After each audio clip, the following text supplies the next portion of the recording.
పిల్లోడికి లక్షణాలు ఏమన్నా ఉంటే చేయించాలి. ఏమేమి లక్షణాలు మనం అనుకున్నట్టు ఇప్పుడు జ్వరం గాని, రొంప గాని, దగ్గు గాని,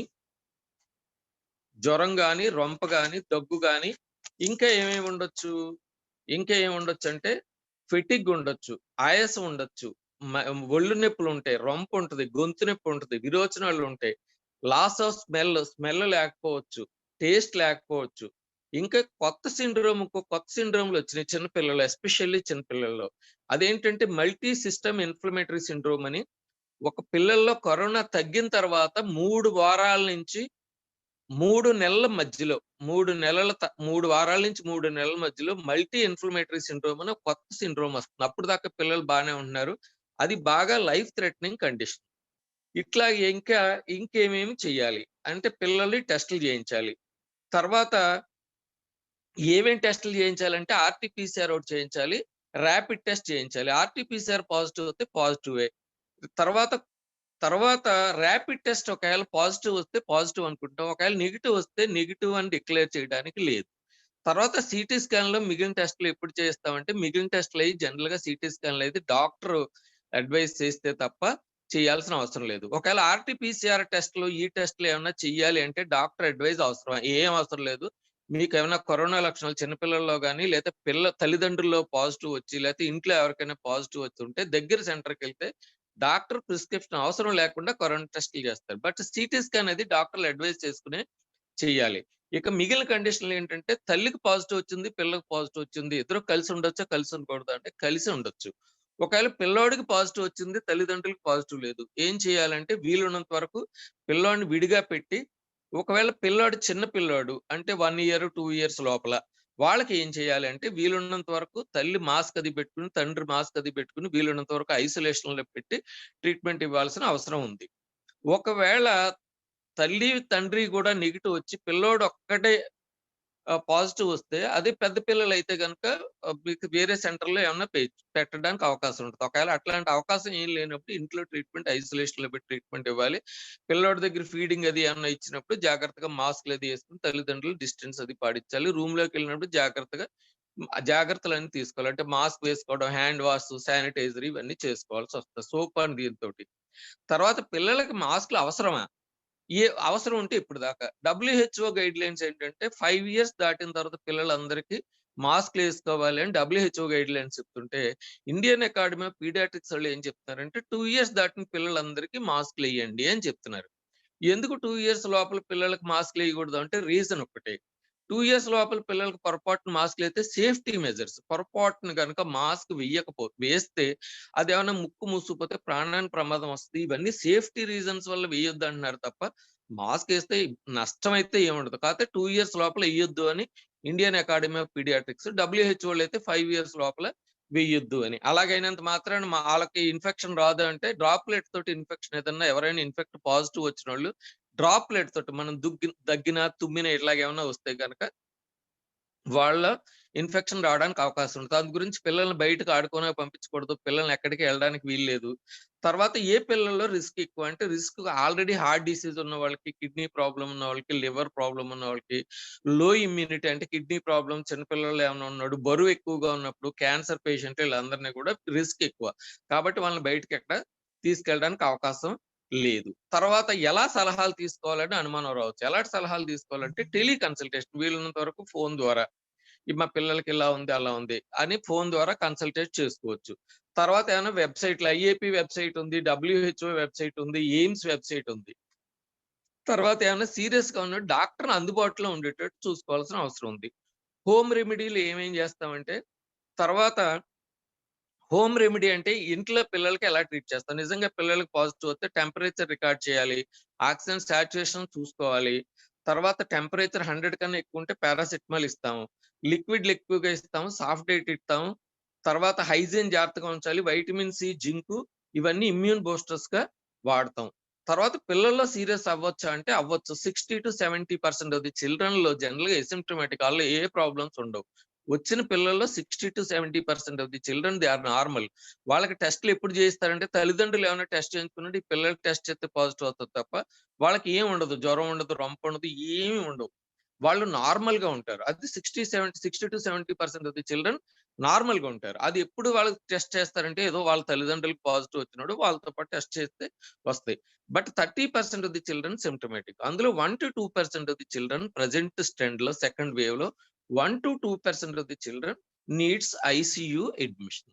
లేదంటే గనక మామూలుగా చాలా తక్కువ సింప్టమాటిక్ పిల్లల్ని ఇబ్బందులు ఉన్నవాళ్ళు ఉంటున్నారు. పెద్దల్లో వాడిన డ్రగ్‌లు పిల్లల్లో వాడొచ్చా అంటే పెద్దల్లో వాడిన పిల్లలు ఎజిథ్రోమైసిన్ గాని, ఐబెర్మెక్టిన్ ఇట్లాంటి డ్రగ్స్ ఏమి చిన్న పిల్లల్లో చాలా వరకు అవసరం ఉండదు.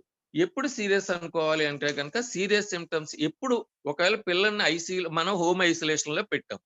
హోమ్ ఐసోలేషన్‌లో పెట్టినోడు ఏ కండిషన్స్‌లో మనం హాస్పిటల్‌కి తీసుకెళ్లాల్సిన అవసరం ఉంది అంటే, ఒకటి పిల్లలు ఇంట్లో పెట్టాము. జ్వరం మామూలుగా కొద్దిగా తగ్గిపోయింది. ఇబ్బందేం లేదు. పిల్లలు మామూలుగా ఉంటున్నారు. ఆకలేస్తుంది తింటున్నారు. మనం లిక్విడ్ డైట్ ఇవ్వాలని చెప్పాము. లిక్విడ్ డైట్ ఇస్తాము. తర్వాత వాటర్ అది ఇస్తాం. పాలు అది ఇస్తాం. సాఫ్ట్ డైట్ ఇస్తాం. Everything is fine. ఒకవేళ అట్లా కాకుండా పిల్లలకి ఏ ఏ కండిషన్స్‌లో మనం హాస్పిటల్‌లో జాయిన్ చేయాలి, జాయిన్ చేయాల్సిన అవసరం ఉంది అంటే నంబర్ 1 ఏంటంటే హై గ్రేడ్ ఫీవర్స్ బాగా ఎక్కువ జ్వరం 4, 5 రోజులు జ్వరం వచ్చింది. పిల్లలు అసలు ఆహారం తీసుకోవట్లేదు. తర్వాత పిల్లలు బాగా మత్తుగా ఉన్నారు. తర్వాత బాగా ఊపిరి ఎక్కువ తీసుకున్నాడు. ఇంక్రీజ్డ్ రెస్పిరేటరీ రేట్ అంటే ఊపిరి బాగా ఎక్కువ తీసుకోవడం కష్టంగా అవుతుంది. లేదా ఆక్సిజన్ సాచురేషన్ 95 కన్నా తగ్గిపోయింది. ఈ 5 కండిషన్‌లు ఉంటే గనక ఖచ్చితంగా మీరు హాస్పిటల్‌లో జాయిన్ చేయాల్సిన అవసరం ఉంది. అంటే హోమ్ ట్రీట్మెంట్ మీరు పెట్టినప్పుడు హోమ్ ఐసోలేషన్ పెట్టినప్పుడు పాజిటివ్ పిల్లలకి హోమ్ ఐసోలేషన్ పెట్టినప్పుడు ఇవి ఖచ్చితంగా గమనించుకోవాలి. ఎక్కువ ఫీవరు 4.5 డిగ్రీస్ 4-5 డేస్ ఎక్కువ జ్వరం ఉన్నోడు, మోర్ థాన్ 101 అట్లా ఉన్నాడు. డిక్రీజ్డ్ వారల్ ఇంటేక్ పాలు తీసుకోలేకపోతున్నాడు. బాగా పిల్లలు మత్తుగా ఉన్నప్పుడు, ఊపిరి ఎక్కువగా తీసుకుంటున్నప్పుడు, ఆక్సిజన్ సాచురేషన్ 95% తగ్గినప్పుడు. ఓకే. మనకి దీర్ఘకాలిక జబ్బులున్నాయి. క్రానిక్ జబ్బులున్నాయి. వాళ్ళని ఇంట్లో ట్రీట్మెంట్ చేయాలా? చేయకూడదా? అంటే వాళ్ళకి ఇంట్లో ట్రీట్మెంట్ చేసుకోవచ్చు. దీర్ఘకాలిక జబ్బులంటే ఏమన్నా ఊపిరితిత్తులో ప్రాబ్లమ్ ఉన్నోడు, గుండెలో ప్రాబ్లమ్ ఉన్నోడు ఇట్లాంటి ప్రాబ్లమ్స్ ఏమన్నా ఉన్నప్పుడు ఖచ్చితంగా ఇంట్లో పెట్టి ట్రీట్ చేయొచ్చు కానీ, ఈ పిల్లలు ఏ నిమిషంలోనైనా ఎప్పుడైనా సీరియస్ అయ్యే అవకాశం ఉంది కాబట్టి, మీకు సీరియస్ అయిన వెంటనే మీరు హాస్పిటల్‌లో జాయిన్ చేయగలిగిన పరిస్థితులు ఉన్నప్పుడే క్రానిక్ డిసీజెస్ ఉన్నప్పుడు దీర్ఘకాలిక జబ్బులున్న పిల్లల్ని ఇంట్లో పెట్టి ట్రీట్మెంట్ చేసుకోవచ్చు.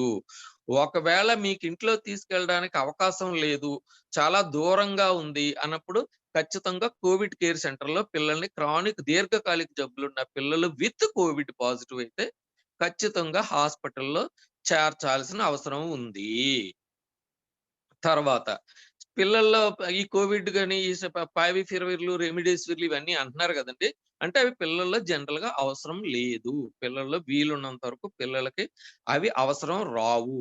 ఐవెర్మెక్టిన్‌లు గాని ఇవన్నీ పిల్లలకి జనరల్‌గా టోసిలిజుమాబ్ ఇట్లాంటి పిల్లలకి ఏమన్నా అవసరం ఉండదు. ఒకవేళ ఇఫ్ ఎట్ ఆల్ హాస్పిటల్‌లో ఐసీయూ అడ్మిట్ అయ్యి సీరియస్ కండిషన్‌లు ఉంటేనే ఈ టోసిలిజుమాబ్ గాని, లేదంటే గనుక రెమిడెసివిర్, స్టెరాయిడ్‌లు ఇస్తారు. లేదంటే అవసరం లేదు.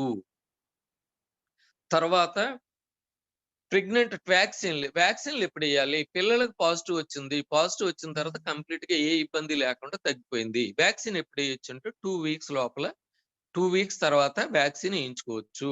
అది గూడా ఇప్పుడు ప్రెజెంట్ 18 ఇయర్స్ లోపల పిల్లలకి అంటే అప్ టు 0-19 ఇయర్స్ అన్నాం గాబట్టి, అంటే 18-19 ఇయర్స్ పిల్లలకి మాత్రం ప్రెజెంట్ వ్యాక్సిన్ ఎయించొచ్చు. బిలో 18 రేపొద్దునంటూ ఒకవేళ వ్యాక్సిన్ చిన్న పిల్లలు అలౌడ్ అని అంటే గనక, అప్పుడు మనం 2 మంత్స్ 2 వీక్స్ కోవిడ్ పాజిటివ్ వచ్చిన తర్వాత పేషెంట్ రికవరీ అయిపోతే 2 వీక్స్ తర్వాత మనం వ్యాక్సిన్ వేయించుకోవచ్చు. ఒకవేళ అలా కాదు అంటే గనక, ఒకవేళ పిల్లలు ఇప్పుడు చెప్పాను కదా! Multi inflammatory multi systemic inflammatory syndrome అంటే దాంట్లో ఏమవుతుందంటే పిల్లలు నార్మల్‌గా ఉంటారు. పిల్లలు నార్మల్‌గా ఉండి 3 వీక్స్ నుంచి 3 మంత్స్ దాకా 3 వీక్స్ కోవిడ్ రికవర్ అయిపోతారు. ఎవ్రీథింగ్ ఈస్ ఫైన్ అంతా బానే ఉంటది. బానే ఉన్న తర్వాత వాళ్ళకొచ్చే ప్రాబ్లమ్ ఏంటంటే 3 వీక్స్ తర్వాత 3 మంత్స్ లోపల వీళ్ళకి ఒకవేళ సడెన్‌గా హై గ్రేడ్ ఫీవర్స్ అయ్యి వచ్చేసి పేషెంట్ షాక్‌లో పోతారు. ఒంటి నిండా దద్దుర్లు గాని, మచ్చలు గాని ఇట్లాంటివి ఏమన్నా వస్తే రావచ్చు. ఇంకేమవ్వచ్చు అంటే ఇంకేం అవ్వడానికి అవకాశం ఉందంటే ఒంట్లో మచ్చలయి రావడానికి అవకాశం ఉంటది. కళ్ళల్లో గాని లేతే గుండెలో ప్రాబ్లమ్ రావచ్చు. లేదంటే కవసాకి సిండ్రోమ్‌లని ఇంకొక సిండ్రోమ్ 3 రకాలు. ఒకటి షాక్‌లోకెళ్ళడానికి అవకాశం ఉందంటే పేషెంట్ పల్స్ అది సడెన్‌గా పడిపోయి పేషెంట్ షాక్‌లోకెళ్ళడానికి ఒక అవకాశం. రెండో కండిషన్ ఏంటంటే పేషెంటు హార్ట్ ప్రాబ్లమ్, హార్ట్ సరిగ్గా పనిచేయకపోవడం. ఎజెక్షన్ ఫ్రాక్షన్ అని మామూలుగా మా పెద్దోళ్ళైతే 70-90% అలా ఉంటది. ఈ చిన్న పిల్లల్లో గుండె ఫంక్షన్ తగ్గిపోతుంది. అది జనరల్‌గా లెస్ థాన్ 40 అలా వస్తది. అది సెకండ్ కండిషన్. థర్డ్ కండిషన్ అంటే Kawasaki like syndrome. Kawasaki like syndrome అంటే ఏమంటున్నారంటే మన గుండెకెళ్ళే రక్తనాళాల్లో అవి సడెన్‌గా ఒక్కసారే రక్తనాళాలు వాచిపోయి దానివల్ల ప్రాబ్లమ్ వస్తుంది. కంటిలో ప్రాబ్లము, ఒంటి మీద ర్యాష్ ఇట్లాంటియన్నీ ఇలాంటి 3 రకాల ప్రాబ్లమ్స్ వస్తున్నాయి. ఈ 3 రకాల ప్రాబ్లమ్స్ కొంతమంది పిల్లల్లో విరోచనాలు రావచ్చు. కొంతమంది పిల్లల్లో హై గ్రేడ్ ఫీవర్స్ వస్తాయి. ఇలాగ మోర్ థాన్ 5 డేస్ ఫీవర్‌లు గనక ఉంటే వాటిల్లో ఇవన్నీ ఇన్వెస్టిగేట్ చేస్తే అంటే ఇవన్నీ మిస్‌లీడ్ చేస్తున్నాయి. ఇదేంటి కవసాకి డిసీజా? ఇదేంటి ఇదేమన్నా గుండె ప్రాబ్లమ్ ఉందా? ఇదేంటి కళ్ళు ఎర్రగా ఉన్నాయి. లేదా ఒంటి మీద ర్యాష్ ఉంది. చేతుల మీద ర్యాష్ ఉన్నాయి. నాన్ పురులెంట్ కంజంక్టివ్ అంటే చీమ అది ఉట్టి నీళ్ళయ్యే వస్తాయి. చీమ అది రాదు కళ్ళల్లోంచి. నాన్ పురులెంట్ అంటే అది. ఆ నాన్ పురులెంట్ కంజంక్టివైటిస్ ఇట్లాగేమన్నా ఉంటే గనక అది మిస్క్ అంటున్నాం. MISC. Multi inflammatory syndrome in children. అది జనరల్‌గా చిన్న పిల్లల్లో వచ్చిన మేజర్ ప్రాబ్లమ్. అది బాగా లైఫ్ థ్రెటనింగ్ అవుతుంది. ఇట్లాంటి కండిషన్స్ కనుక వచ్చినప్పుడు వాటిల్లో మనం ఇమ్యూనిటీ ఇది చేయడం కోసం, ఇమ్యూన్ సప్రెషన్ కోసం స్టెరాయిడ్‌లది వాడతాము. రిస్లిజుమాబ్‌లు వాడుతున్నాము. అవసరమైతే ఇమ్యునోగ్లోబులిన్స్ కూడా వాడుతున్నాం. ఇట్లాంటి కండిషన్ వస్తే గనక మనం vaccine up to 4 weeks, up to 2 months లేదా అప్ టు 3 మంత్స్ దాకా you have to postpone the vaccination. తర్వాత ఇంకా చిన్న పిల్లల్లో వచ్చేదేంటంటే మామూలుగా మనం పిల్లల్లో ఒకవేళ వస్తే గనక ఏ రకమైన ఇదొస్తది అని అనుకుంటే గనక పిల్లల్లో అసలు అసిమ్ప్టమాటిక్ అసలు రోగమే లేదు. అసలు కరోనా పాజిటివ్ వస్తుంది గానీ సింప్టమ్స్ ఏం లేవు. వాళ్ళకి ఏ ట్రీట్‌మెంట్ జనరల్‌గా ఏమన్నా ఫీవర్ గూడా ఏం ఉండదు. అసిమ్ప్టమాటిక్. రెండోదేంటంటే మైల్డ్. మైల్డ్ అంటే ఏంటంటే ఇందులో కొద్దిగా రొంప, దగ్గు అట్లా ఉంటది. అది it confined to the only upper respiratory tract వరకు ఉంటది. ఊపిరితిత్తుల దాకా ఎళ్ళదు. ఇదొక అదృష్టం చిన్న పిల్లల్లో. మోడరేట్ అంటే మైల్డ్ కేసుల్లో అయితే మనం పారాసిటమాల్ ఇస్తాం. దగ్గది ఉంటది. ఫ్లూయిడ్స్, ఫీడ్స్ అన్నీ ఇస్తాం. ఇది హోమ్ ఐసోలేషన్‌లో పెడతాం. మైల్డ్ కేసెస్‌లో. దీంట్లో ఏమేం చేయాలని చెప్పాం? ఫ్లూయిడ్ ఇంటేక్ చూసుకోవాలి. యాక్టివిటీ చూసుకోవాలి. రెస్పిరేటరీ రేట్ 2-3 టైమ్స్ చేసుకోవాల్సొస్తది. తర్వాత ఒంట్లో ఏమన్నా బ్లూయిష్‌గా ఏమన్నా నీలంగా అయిపోతుందంటే ఆక్సిజన్ సాచురేషన్ ఏమన్నా తగ్గిపోతుందా? ఊపిరితిత్తుల లోపలికేమన్నా ఇలా అన్నాడు ఛాతీ లోపలికెళ్ళిపోతుంది. అలాగేమన్నా అవుతుందా? కోల్డ్ చేతులు, కాళ్ళు ఏమన్నా చల్లగా అయిపోతున్నాయా? నీరుడేమన్నా తగ్గుతుందా? తర్వాత ఆక్సిజన్ సాచురేషన్ ఏమన్నా తగ్గిపోతుందా? ఇట్లాంటివి చూసుకోవాలి మైల్డ్ కేసెస్‌లో. మీకు ఆల్రెడీ చెప్పాను. ఒకవేళ సాచురేషన్ గనుక బాగా తగ్గిపోతే 95 కన్నా తగ్గితే కొంచెం కేర్‌ఫుల్‌గా ఉండి తీసుకోవాల్సొస్తది. దాని తర్వాత మోడరేట్ కేసెస్ అయితే మైల్డ్ కేసెస్ అది ఇంట్లోనే ట్రీట్‌మెంట్ చేస్తాం. మోడరేట్ కోవిడ్ కేసెస్ అంటే దాంట్లో పెద్దేముండదు. సాల్ట్ వాటర్ గార్గిలింగ్ ఇస్తాం. ఏమన్నా ఉంటే పారాసిటమాల్ ఇస్తాం. దాంతో తగ్గిపోద్ది. ఒకవేళ ఆళ్ళని మానిటర్ చేసుకుంటూ మోడరేట్ కేసెస్‌లో ఏమవుతుందంటే హార్ట్ రేట్, రెస్పిరేటరీ రేట్ ఎంతుందో చూసుకోవాలి. అంటే రెస్పిరేటరీ రేట్ ఎలా కౌంట్ చేస్తాం? అదొకటి. 2 నిమిషానికి ఎన్ని సార్లు వచ్చినాయనేది లెక్కేస్తాం. మామూలుగా చిన్న పిల్లలు 2 నెలల లోపల పిల్లలైతే గనక జనరల్‌గా 60 కన్నా తక్కువుండాలి. 60 కన్నా ఎక్కువుంటే అమ్మ ప్రాబ్లమ్ ఉంది హాస్పిటల్‌లో జాయిన్ చేయాలి అని. 2-2 నెలలంటే 60, 50, 40, 30 అనుకోండి. 60 అంటే 2 నెలల లోపల. 50 అంటే గనక 2 మంత్స్ నుంచి 1 ఇయర్ లోపల. 50 కన్నా తక్కువుండాలి. 50 కన్నా ఎక్కువుంటే 2 మంత్స్ నుంచి 1 ఇయర్ లోపల పిల్లల్ని అడ్మిట్ చేయాలి. 1-1 ఇయర్ అంటే 40 కన్నా రెస్పిరేటరీ రేట్ అంటే 1, 2, 3 అలాంటి లెక్కేస్తే గనక 40 కన్నా ఎక్కువుంటే 1 ఇయర్ నుంచి 5 సంవత్సరాల లోపలుండే పిల్లల్ని ఖచ్చితంగా హాస్పిటల్‌లో జాయిన్ చేయాల్సిన అవసరం ఉంది. మోర్ థాన్ 5 ఇయర్స్ అయితే గనక రెస్పిరేటరీ రేట్ 30 కన్నా అంటే రెస్పిరేటరీ రేట్ చిన్న పిల్లల్లో ఎక్కువ పుట్టిన పిల్లల్లో 60 దాకా ఉంటే 60 దాకా ఉంటే మామూలుగా వయసు పెరిగే కొలది 5 సంవత్సరాలు పై దాటినోళ్ళకి 30 ఉంటది. మనలాంటి పెద్దోళ్ళకైతే 18-20 అలా ఉంటది. మనం 18 కన్నా ఎక్కువ రెస్పిరేషన్స్ తీసుకోం పర్ మినిట్. అంచేత అది జాగ్రత్తగా చూసుకోవాల్సిన అవసరం ఉంటది. ఇది మనకి సింప్టమ్స్ వీలైనంత వరకు కనపడవు. ఓన్లీ రెస్పిరేటరీ రేట్ ఒక్కటే వీలైనంత వరకు ఎక్కువవుద్ది. కొద్దిగా రొంప, దగ్గు అట్లా ఉంటే ఉండొచ్చు. వీళ్ళలో వీలైనంత వరకు మనకి బయట ఎన్‌ఎఫ్ఆర్‌ఎంట్ బయటికి కనపడదది. జ జ జనరల్‌గా నాట్ క్లినికల్లీ అప్పారెంట్ బయటికి కనిపించదు. కానీ రెస్పిరేటరీ రేట్ ఒకటే చూసుకోవాలి. సాచురేషన్ అబోవ్ 95 అలా ఉంటే గనక నో ప్రాబ్లమ్. దానికన్నా కొద్దిగా తగ్గితే మనం రిస్క్ తీసుకొని హాస్పిటల్‌లో పెట్టాల్సిన అవసరం ఉంటది. ఇది గూడా ఇంట్లో జాగ్రత్తగా ఈ పిల్లల్లో అయితే గనక రెస్పిరేటరీ రేట్ కొంచెం ఎక్కువ పెరిగినట్లయితే ఎమాక్సిసిలిన్ యాంటీబయాటిక్ ఒకటి వాడమంటాం. సాచురేషన్ 94 అలా ఖచ్చితంగా మెయింటైన్ జేయాలి. దీంట్లో ఏంటంటే ఇంకా బాగా డిటీరియరేట్ అయితే గనక కార్టికోస్టెరాయిడ్స్ అంటే మిథైల్ ప్రెడ్నిసోలోన్ గాని ఏదోకటి స్టార్ట్ చేయాల్సిన అవసరం ఉంది. అది డాక్టర్ ఖచ్చితంగా ఈ స్టేజ్‌కొచ్చామంటే ఖచ్చితంగా డాక్టర్‌ని కన్సల్ట్ చేయాల్సిన అవసరం ఉంది. ఇక సివియర్ కండిషన్ అంటే సాచురేషన్ 90 తగ్గిపోద్ది. పేషెంట్ గ్రంటింగ్ మూలుతా ఉంటారు. అలా మూలుతా ఉంటారు. తర్వాత ఊపిరితిత్తులు బాగా లోపలికెళ్ళిపోతాయి. ఊపిరితిత్తులు అంటే చెస్ట్ లోపలికెళ్తాయి. ఇన్‌డ్రాయింగ్ ఆఫ్ చెస్ట్ అంటాం. బాగా లోపలికెళ్ళిపోద్ది. మత్తుగా ఉంటారు. ఫిట్స్ రావచ్చు. నిద్రపోకుండా ఉంటారు. పెద్ద పిల్లలైతే ఇరిటేటింగ్‌గా ఉంటారు. ఇది సివియర్ న్యూమోనియా హాస్పిటల్‌లో అడ్మిట్ చేయాల్సిన అవసరం ఉంది. ఇట్లాంటి సివియర్ కండిషన్‌లో అయితే కార్టికోస్టెరాయిడ్స్, ఐవీ ఫ్లూయిడ్స్ అవసరమైతే రెమిడెసివిర్‌లు గూడా ఇస్తాము. ఇది కండిషన్. ఇంకా ఏఆర్‌డీఎస్ ఇంకా సివియర్ కండిషన్‌లో అయితే ఏఆర్‌డీఎస్ మైల్డ్, మోడరేట్, సివియర్ ఈటిల్లో అయితే గనుక హాస్పిటల్‌లో అడ్మిట్ చేసి ట్రీట్మెంట్ చేయాల్సిన అవసరం ఉంది. ఇది మైల్డ్, మోడరేట్ రొటీన్‌గా వచ్చే సింప్టమ్స్ హాస్పిటల్‌లో పెట్టి ట్రీట్మెంట్ చేయాల్సింది. ఎసిమ్ప్టమాటిక్ 60-70% పిల్లలకి ఏం ప్రాబ్లమ్ రాదు. మైల్డ్ సింప్టమ్స్ వచ్చినప్పుడు ఇంట్లో పెట్టి తీసుకోవచ్చు. మోడరేట్ అయినప్పుడు రెస్పిరేటరీ రేట్ ఊపిరి ఎన్ని సార్లు తీసుకుంటున్నారో చూసుకోవాలి. 60, 50, 40, 30. 60 అంటే 2 నెలల లోపల. 50 అంటే గనక 1 ఇయర్ 2 మంత్స్ నుంచి 1 ఇయరు. 1 ఇయర్ నుంచి 5 ఇయర్స్ అయితే 40. 5 ఇయర్స్ దాటితే 30. పెద్దోళ్ళకైతే మీకు తెలిసిందే 18, 20.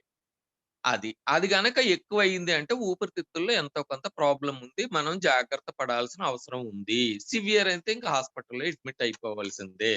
ఇంక సివియర్ ఏఆర్‌డీఎస్ అది అయితే ఇంక సివియర్ కండిషన్స్‌లో ఊపిరితిత్తుల్లో. తర్వాత కోవిడ్‌లో ఎక్కువగా ఇన్వాల్వ్ అయ్యేది జనరల్‌గా కోవిడ్ ఇన్ఫెక్షన్‌లో మామూలుగా ఇన్వాల్వ్ అయ్యేది రెస్పిరేటరీ ఊపిరితిత్తుల్లోనే ఎక్కువ ఇన్ఫెక్షన్ ఉంటది. అదర్ సిస్టమ్స్ ఇన్వాల్వ్ అవ్వకూడదు కాదు కానీ, అదర్ సిస్టమ్స్ తర్వాత ఇన్వాల్వ్ అవుతాయి. ఊపిరితిత్తులే ఎక్కువ ఇన్వాల్వ్ అవుతాయి. తర్వాత ఇంక మల్టీ చెప్పాం కదా! మిస్క్ అంటే ఇంక లాస్ట్ స్టేజ్ నార్మల్ పెద్దోళ్ళు ఇది జనరల్‌గా గమనించట్లేదు. చిన్న పిల్లల్లో ఇది multi multi system inflammatory syndrome అని అది చిన్న పిల్లల్లో ఉంది. అది చెప్పాను. 2 ఇయర్స్ నుంచి ఇది. అది మీకేం చెప్పాను? ఒకటి 0-19 ఇయర్స్ లోపల చిన్న పిల్లల్లో జ్వరం ఖచ్చితంగా ఈ 3 వారాల నుంచి 3 నెలల లోపల జ్వరం 3 రోజుల కన్నా ఎక్కువ ఉండి, దాని తర్వాత ఒంటి మీద ర్యాష్ గాని, కళ్ళల్లో ఏమైనా కంజంక్టివైటిస్ కళ్ళు కలకంటాం గదా! కళ్ళ కలకలో చీమి రాకుండా ఉండే కంజంక్టివైటిస్ గాని, మూతంతా గాని, లేదంటే చర్మంలో గాని, చేతుల్లో గాని చిట్లులొచ్చినా, బీపీ తగ్గిపోయినా, షాక్‌లో బోయినా, దాని తర్వాత హార్ట్ ప్రాబ్లమ్ వచ్చినా, దాని తర్వాత రక్తం గడ్డకట్టుకుపోయేటట్టు ఏమన్నా అవకాశాలున్నా, విరోచనాలు అవి ఏమన్నా ఉన్నా. అది. దాని తర్వాత మన టెస్టులు జేస్తాం. జ్వరం ఉందా లేదా? అదొస్తే ఇన్‌ఫ్లమేటరీ రియాక్షన్స్ ఏమన్నా ఉన్నాయా లేవా? అది ఖచ్చితంగా ఉండాలి. అంటే ఈ రెండిట్లో ఏదున్నా సరే, అంటే ర్యాష్ ఉండొచ్చు, హైపోటెన్షన్ ఉండొచ్చు, బీపీ తక్కువుండొచ్చు, తర్వాత రక్తం గడ్డకట్టే లక్షణాలుండొచ్చు, లేదంటే గనక విరోచనాలు. ఈ ఐదిట్లోని ఏ రెండైనా ఉండాలి. తర్వాత ఈ సీఆర్‌పీలు, ప్రోకాల్సిటోనిన్‌లు గాని, ఇన్‌ఫ్లమేటరీ మార్కర్ సీఎస్ఆర్ గాని ఇందులో ఇది ఖచ్చితంగా ఎలివేట్ అయ్యి ఉండాలి. తర్వాత బాక్టీరియల్ ఇన్ఫెక్షన్ ఉండకూడదు. తర్వాత ప్రీవియస్‌గా కోవిడ్ పాజిటివ్ అయ్యుండాలి. ఇవన్నీ ఉంటే గనక దాన్ని మనం మిస్క్ అని అందులో ఈ కవసాకి డిసీజ్ లాంటి లక్షణాలు గాని, లేదంటే గనక గుండె ప్రాబ్లమ్ గాని, లేదంటే ద మన గుండె ప్రాబ్లమ్ గాని, లేదా షాక్‌లో ఎళ్ళినట్టు గాని. టాక్సిక్ షాక్ సిండ్రోమ్ అని అంటున్నాం. Toxic shock syndrome, heart problem, Kawasaki like సిండ్రోమ్‌లని ఇట్లా చెప్తున్నాం. వీటికి ట్రీట్మెంట్ ఆఫ్ చాయిస్ ఏంటంటే ఐసీయూలో అడ్మిట్ చేస్తాం. మిథైల్ ప్రెడ్నిసోలోన్ ఇస్తాం. ఐవీ ఇమ్యునోగ్లోబులిన్స్, యాంటీ మైక్రోబియల్స్ ఇస్తాం. ఇది ఐవీ ఒకవేళ ఇఫ్ డస్ నాట్ ఇంప్రూవ్ మొన్న ఈ విరించి హాస్పిటల్‌లో ఏవండీ 1 గ్రాము హై డోస్ కార్టికోస్టెరాయిడ్ ఇది ఇచ్చారండి మిథైల్ ప్రెడ్నిసోలోన్ అని అమ్మాయి గొడవ చేసింది. మామూలుగా ఈ కండిషన్స్‌లో గనుక ఇంప్రూవ్ అవ్వకపోతే ఐవీ ఇమ్యునోగ్లోబులిన్స్ రిపీట్ చేస్తాం. హై డోస్ మామూలుగా అయితే కార్టికోస్టెరాయిడ్స్ 1-2 ఎంజీ పెర్ కేజీ ఇస్తాం. అంటే ఓ 10 కేజీలు ఉంటే 20 ఎంజీ ఇస్తాం. కానీ ఇందులో అయితే గనుక high dose corticosteroids methyl prednisolone 10-30 MG అంటే ఒక 50 కేజీలు ఉంటే 50, 30 1.5 గ్రామ్స్. ఆ అమ్మాయి మన టీవీలో గూడా గొడవ చేసింది. ఏవండీ 1 గ్రామ్ ఇచ్చేస్తారా మిగతావి ఎవడో తెలిసినోడు, తెలియనోడు, నాలెడ్జ్ లేనోడు, లేకపోతే నాలాటోడెవడో సగం తెలుసు, సగం తెలియనోడు ఏమన్నా చెప్తే ఈళ్ళేదైనా అల్లరి జేస్తారు. అట్లా కాకుండా even 10-30 milligrams per KG per day ఇమ్మని అడుగుతున్నారు మిథైల్ ప్రెడ్నిసోలోన్. అంత హై డోస్ కూడా ఇవ్వచ్చు. 3-5 డేస్ అంటున్నారు. యాస్పిరిన్ ఇవ్వచ్చు. లో మాలిక్యులర్ వెయిట్ హిపారిన్ ఇవ్వాల్సొస్తది. ఇవన్నీ హాస్పిటల్‌లో చేయాల్సిన ట్రీట్మెంట్‌లు. ఇది రొటీన్‌గా కోవిడ్ గురించి చిన్న పిల్లల్లో వచ్చే ఇది. చిన్న పిల్లల్లో ఇది ట్రీట్మెంట్.